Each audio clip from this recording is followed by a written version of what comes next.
Hello guys, আজকে চলে গেছিলাম আমরা খেজুরের রস পাড়তে। দেখুন খেজুরের রস, আর আজকে এত কুয়াশা পড়েছিল, কুয়াশার ভিতর মানে এইখান থেকে ওইখানে কে আছে সেটাই দেখা যাচ্ছে না। দেখুন ভাই ভিডিওটা, গ্রামের মানুষ সত্যি অনেক কষ্ট করে জীবনযাপন করে।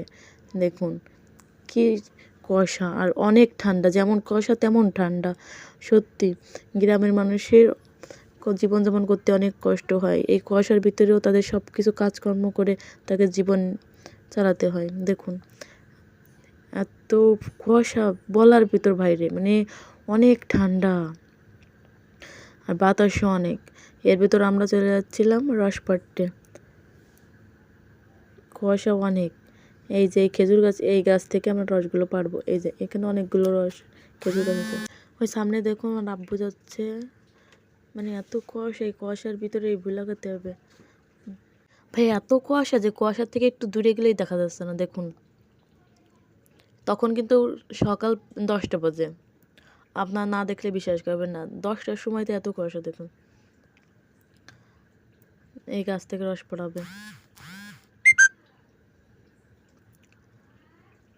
এই যে দেখুন আব্বু এই গাছে উঠবে, এখন উঠে আমার হাতে রস দেবে।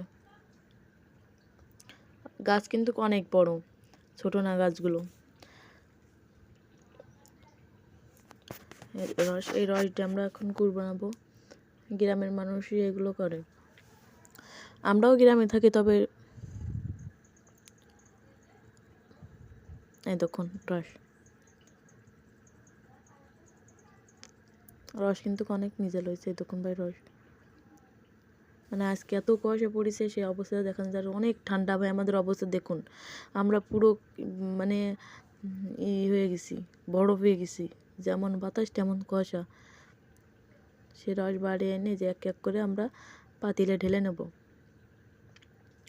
এক এক করে আমরা পাতিলে ঢেলে নিয়ে দেখে নেন। এই যে সব পাতিল ঢালা হয়ে গেছে। অনেক রস হয়েছে, প্রায় 2 কলসের মতো রস হয়েছে। দেখুন এখন একটু বাকি আছে যে ঢালার মতন। ফাইনালি আমাদের রস এরকম হয়েছে। এটা আমরা গুড় বানাবো। ভিডিওটা কেমন লাগলো কমেন্টে বলে যাবেন। আর যার ভিডিওটা ভালো লাগেছে সাবস্ক্রাইব করে যাবেন দয়া করে। সম্পূর্ণ ভিডিওটা দেখার জন্য আপনাকে অনেক অনেক ধন্যবাদ। আল্লাহ হাফেজ, বাই।